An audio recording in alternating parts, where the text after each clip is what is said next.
No capítulo 2, vem a ideia da grande viagem. Então, ele vai trabalhar os símbolos, as correspondências cabalísticas, astrológicas e numerológicas.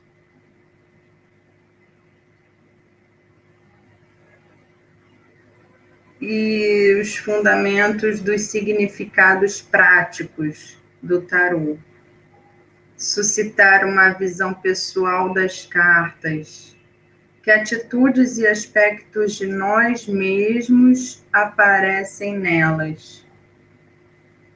Bom, esse exercício também.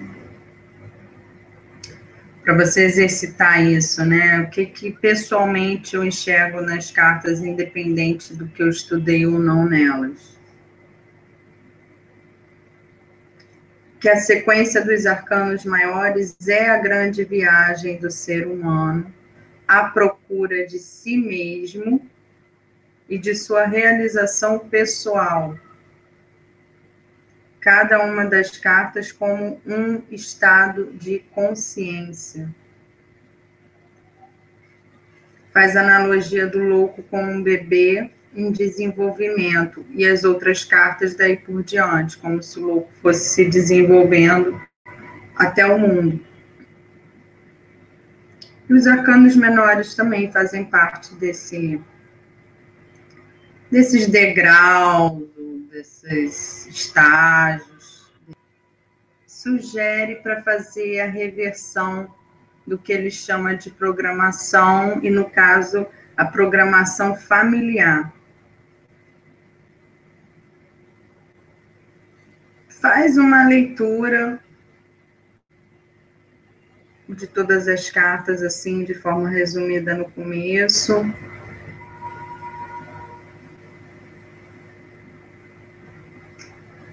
Até faz uma leitura bem pesada da Imperatriz. Da Imperatriz como mãe. Mas também faz do Imperador. É bom para estudar, para questionar. O louco enfraquece o seu eu. Na relação com a mãe e com o pai. A Imperatriz e o Imperador, no caso. É complicada também essa visão, mas é boa para pensar.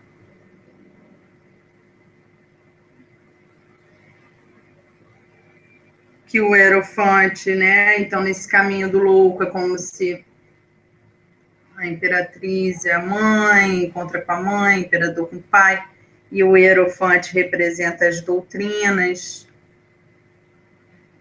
para o louco, ligadas à sociedade, né? O Papa, a mídia, é o que representa o Hierofante nessa relação com o louco. Então, tem uma visão bem crítica das cartas do tarô, criticando até esses elementos judaico-cristãos.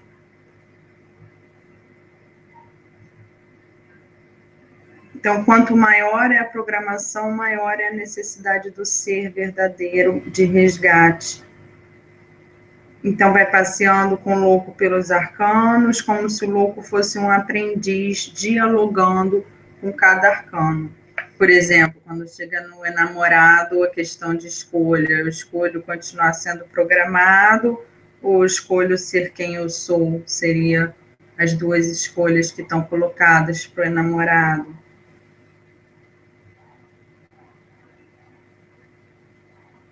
Cita o livro A Revolução Sexual, do William Reich.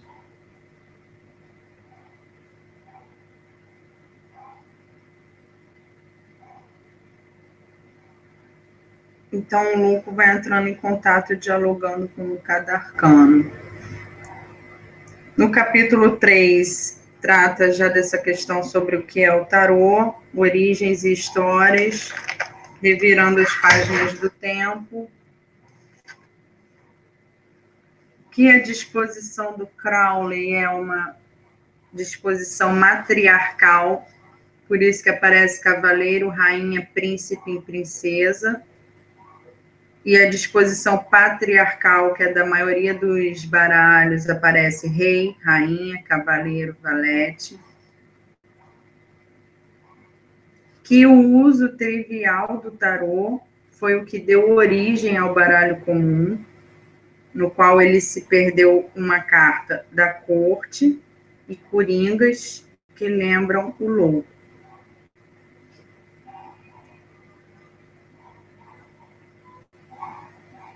Procura não tentar conceituar o tarô e usar os símbolos como pontes de aproximação. Seria um método de estudo do tarô. Daí o paralelismo entre as cartas e as ideias fundamentais. Mitos, lendas, culturas antigas, índica, védica, Egito faraônico, Grécia clássica, taoísmo chinês, cabala hebraica, gnosticismo, etc. Isso tudo dizendo que é uma tentativa de se aproximar do tarô. Também o tarô é conhecido e é chamado como livro de Thó. Tem gente que usa essa expressão, o livro de Thó, o tarô. Que remete àquela ideia do Egito, que veio do Egito.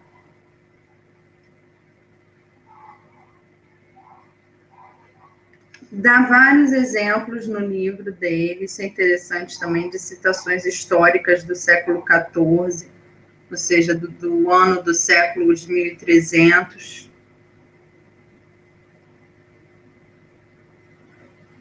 Sobre a tese do Gringoner como criador do tarô. Mas qual foi a inspiração desse Gringoner? Essa que fica a questão, né?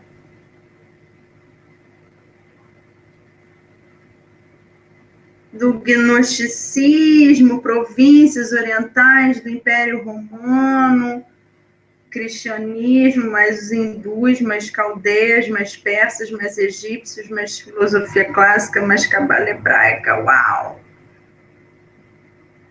Para tentar explicar a origem do tarô.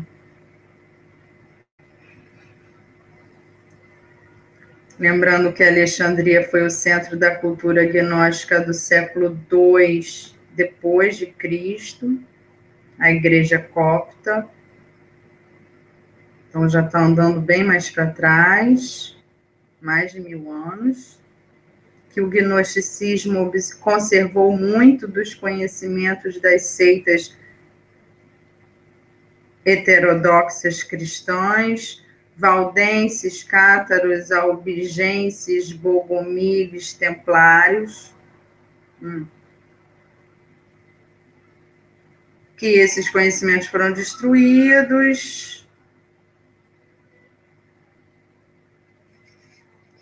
Então, tentando dar uma origem mais antiga para o tarô, que é bem complicado, bem difícil, né? São só especulações. E ele faz um resuminho histórico da produção dos primeiros tarôs até o século XVIII, ou seja, até o século correspondente a 1700. Então, uns 500 anos de produção de tarô. Do século XIV, do Gringonet, ao século XVIII. Cita o Gebelin, porque foi o Gebelin que resgatou o tarô para as elites da intelectualidade europeia. E sabemos, e o autor também sabe, que a teoria da origem egípcia dele já foi descartada por conta da tradução dos hieroglifos, que não correspondia à tradução dele.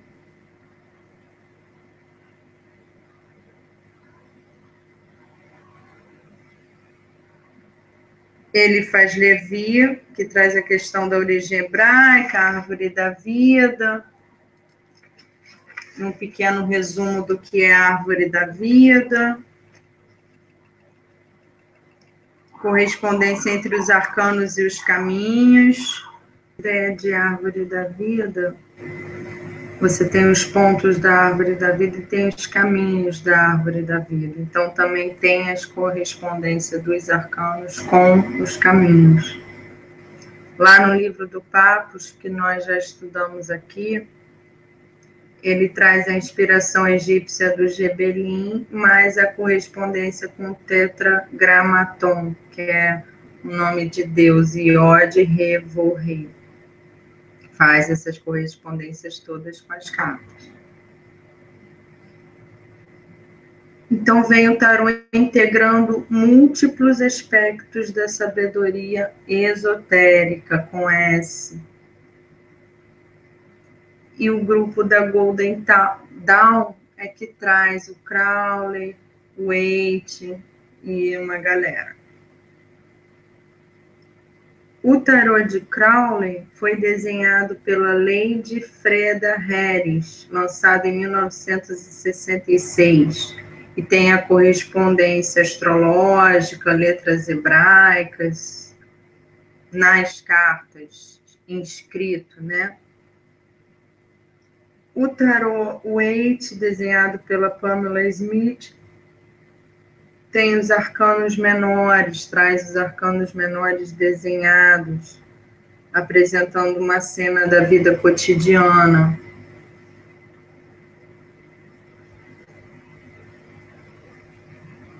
Ideia do tarô como expressão plástica de arquétipos universais presentes no inconsciente coletivo da humanidade. Então, voltamos à ideia de inconsciente que ele chega agora. Inconsciente coletivo, inclusive. Conta com a cumplicidade de entidades espirituais, permitindo orientar-se melhor na viagem do autoconhecimento, o resgate da essência divina de cada um de nós. Né? Então, o tarô tem essa plasticidade. E agora ele traz essa questão, né, do divino, entidades espirituais, essência divina em cada um de nós. Que o tarô tem dois lados, um lado imortal, sem princípio nem fim, essencial, arquetípico, lado interno. E o lado externo, as formas particulares e históricas. Tem que ver aí essa relação, né? Como se dá, então, essa relação entre o lado interno e lado externo. Que relação é essa? Tomar cuidado, né? Com uma relação mecânica e idealista.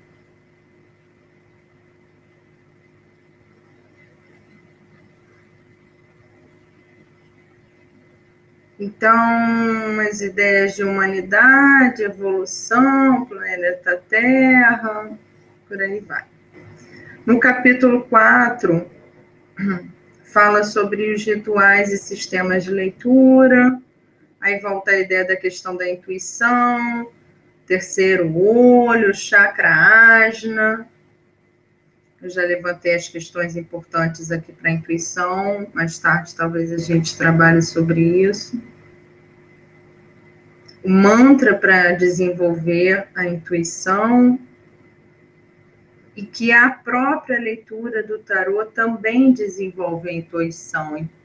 Então, interessante, né? O próprio estudo do tarô, então, tem essa relação do desenvolvimento da intuição através do conhecimento também. Sugere, né, algumas pessoas fazem isso, de tirar uma carta que represente o consulente, que chama-se de carta testemunha. Pode usar as figuras da corte, dos arcanos menores, ou pode escolher pelo signo da pessoa também.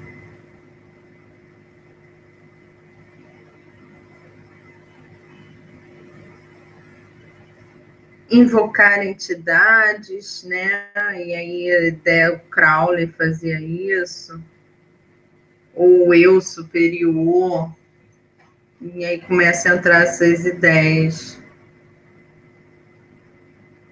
importantes de serem pensadas também. Magnetizar as cartas nos chakras. E no final das contas, todos esses processos ritualísticos, eles são um estímulo à concentração no jogo, de alguma forma. A você se concentrar naquele momento, naquele jogo, na pergunta e tudo mais. Sobre os sistemas de leitura,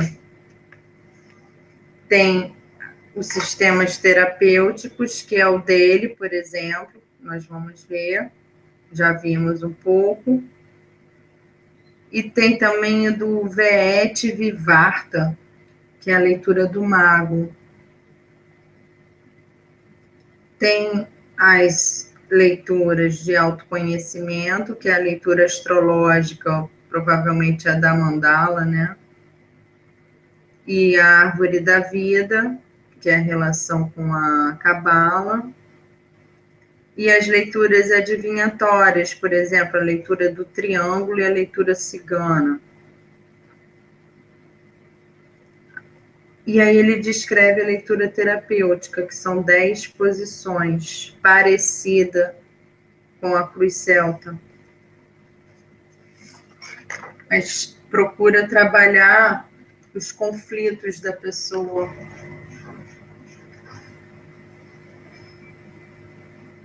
O momento atual, representada pela carta 1 e pela carta 2, a âncora,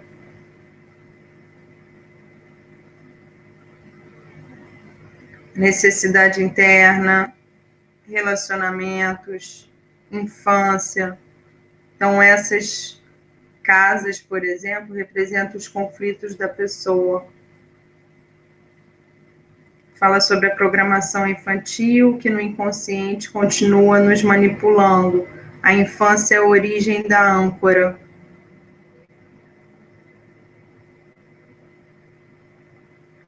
Ou seja, a carta da casa da infância tem origem na carta da casa da âncora. E aí, as casas no qual o ambiente a criança se desenvolveu. Podemos ver na casa do método, do caminho de crescimento, do resultado interno e do resultado externo. Como se um grupo de casas fosse os conflitos da pessoa e outro grupo, o ambiente no qual essa pessoa, essa criança se desenvolveu. Então, ele faz uma adaptação do jogo da cruz celta e dá uma orientação em como se fazer essa leitura, podendo tirar outras cartas para cada posição durante a leitura, se quiser e se precisar, ou se rolar alguma pergunta, alguma questão ou alguma dúvida. Cita esse livro, O Caminho do Mago, Veet Vivarta, que tem a leitura do mago. São 5 cartas.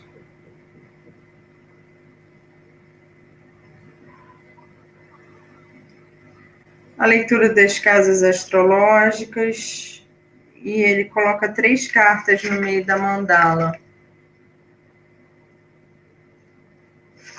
Nessa leitura. Geralmente eu colocava uma, mas ele coloca 3.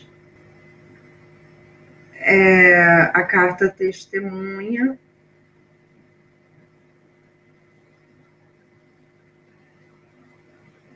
A natureza íntima verdadeira. E como podemos orientar melhor nossa natureza para levar a cabo a realização.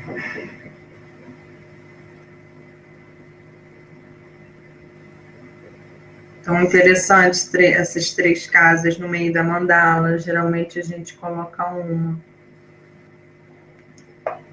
Faz a leitura cigana, que são 49 cartas.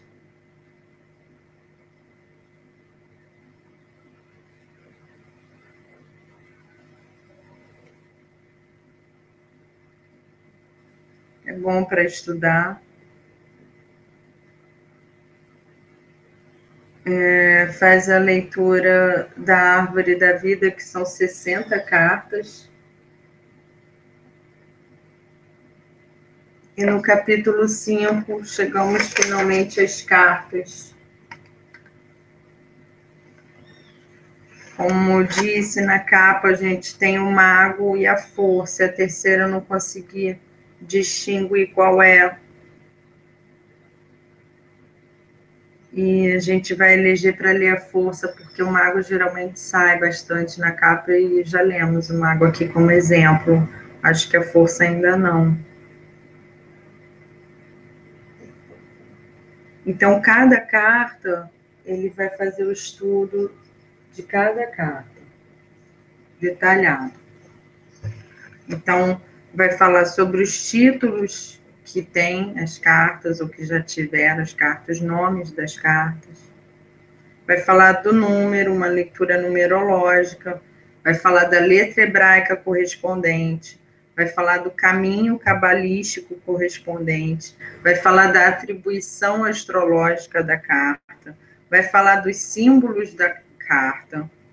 E vai falar dos significados gerais da carta. Nessa parte dos significados gerais é bem interessante, porque é onde incorpora realmente o arcano em si. E, além disso tudo, faz a leitura da carta nas 10 casas da leitura terapêutica. Então, você tem todo esse conteúdo com outros sistemas, trabalhando o tarô com os outros sistemas e com os significados gerais das próprias cartas, que é interessante. E a leitura do arcano em cada casa da leitura terapêutica. São 10 casas, então você vê ele se movimentando de 10 formas, com as sugestões de floral e uma outra coisa. Então, nessa parte, a gente pode, de repente, pegar um exemplo da força, que foi uma carta que saiu na capa. Trabalha com imagens também, o livro e a referência das imagens, que sobre o título da carta da força, nos baralhos antigos e na maioria dos modernos, essa carta leva por título a força. Seria o autocontrole, a força moral necessária para dominar as chamadas baixas paixões. Assim, esses baralhos mostram uma mulher impecavelmente vestida que, tomando delicadamente entre suas mãos a boca de um leão, a fecha. Os aspectos mais elevados do ser intelectual e espiritual submetem o lado animal, emoções e instintos. A alma, a casa de Deus, controla o corpo, a casa do diabo. Os instintos são podados, mas a alma será recompensada com o paraíso. Por debaixo dos panos passa-nos todo o ódio e o medo que as religiões têm do corpo, e especialmente do sexo. Então, tem a crítica dele aí, né, a esse tipo de interpretação. Os novos tempos mostraram que mortificar o corpo para purificar a alma é uma aberração. E desde William Reich, né, o psiquiatra que ele citou, eu falei do livro A Revolução Sexual, não existe terapia que não contemple o aspecto corporal. Ele trouxe isso, né, para a questão terapêutica, a questão do corpo. Como muito bem sabiam os romanos quando afirmavam mens sanas in corpore sano.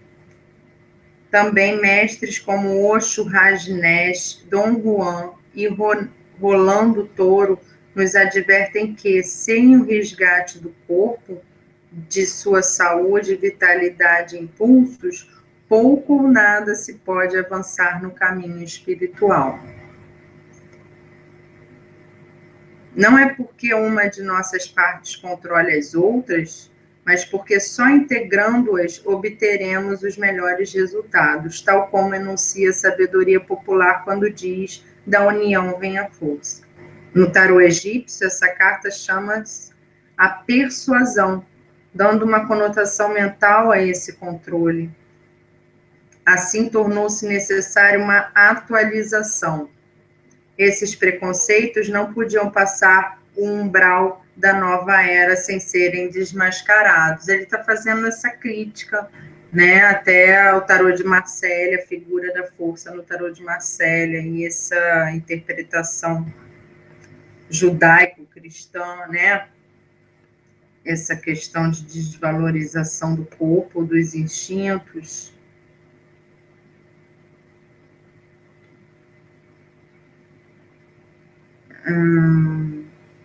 Crowley decidiu chamá-la lust, que alguns estudiosos têm traduzido como luxúria, dando um significado predominantemente sexual a essa carta, reduzindo seu sentido, que é muito mais abrangente.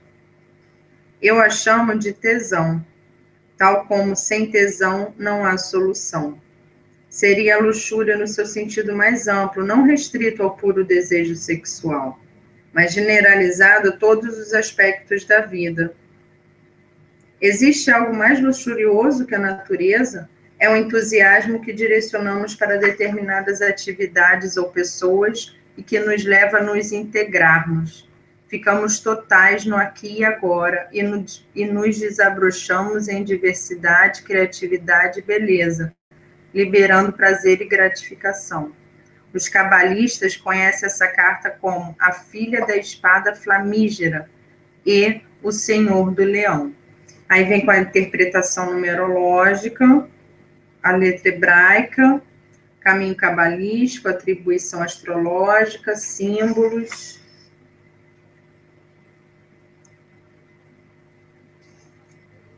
Significados gerais.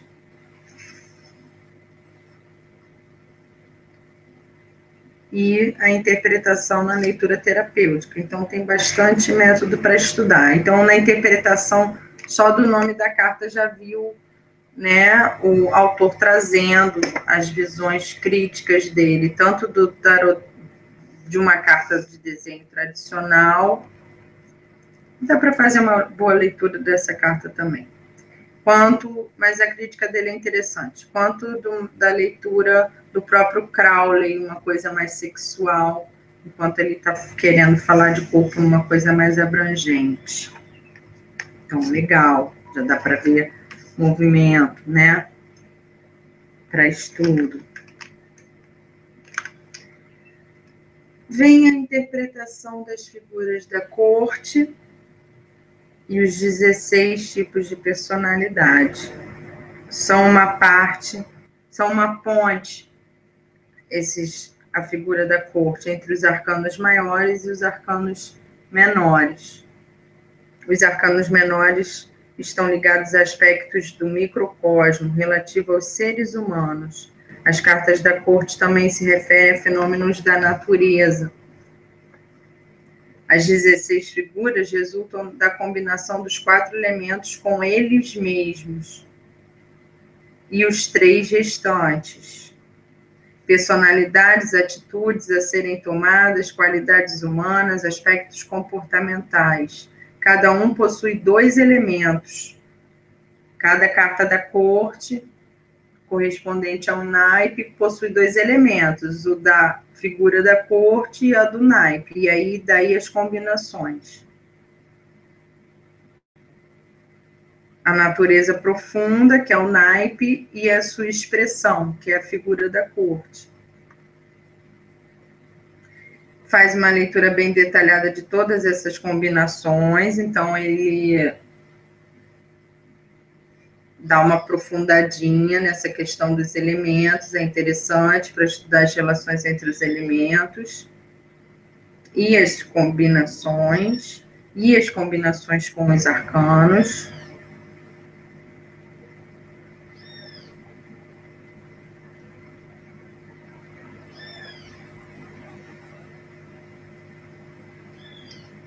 Ideias de funcionalidade e transcendência, signos astrológicos, carta testemunha, relação dos 4 elementos e o mapa astrológico. Você pode pegar a carta testemunha da pessoa, relacionando essa questão dos elementos no mapa da pessoa, o elemento, dependendo do elemento e do mapa, você corresponde à carta e vai ser aquela carta testemunha dela. A árvore da vida e o tetragramatron. No capítulo 7, as figuras de paus. Vai falar de cada carta da corte, do naipe de paus, e na leitura terapêutica em cada casa. Então, vai fazer a mesma leitura que fez dos arcanos maiores. Então, valoriza os arcanos menores, esse livro. É interessante. Para quem quer estudar, dar uma aprofundada nos arcanos menores.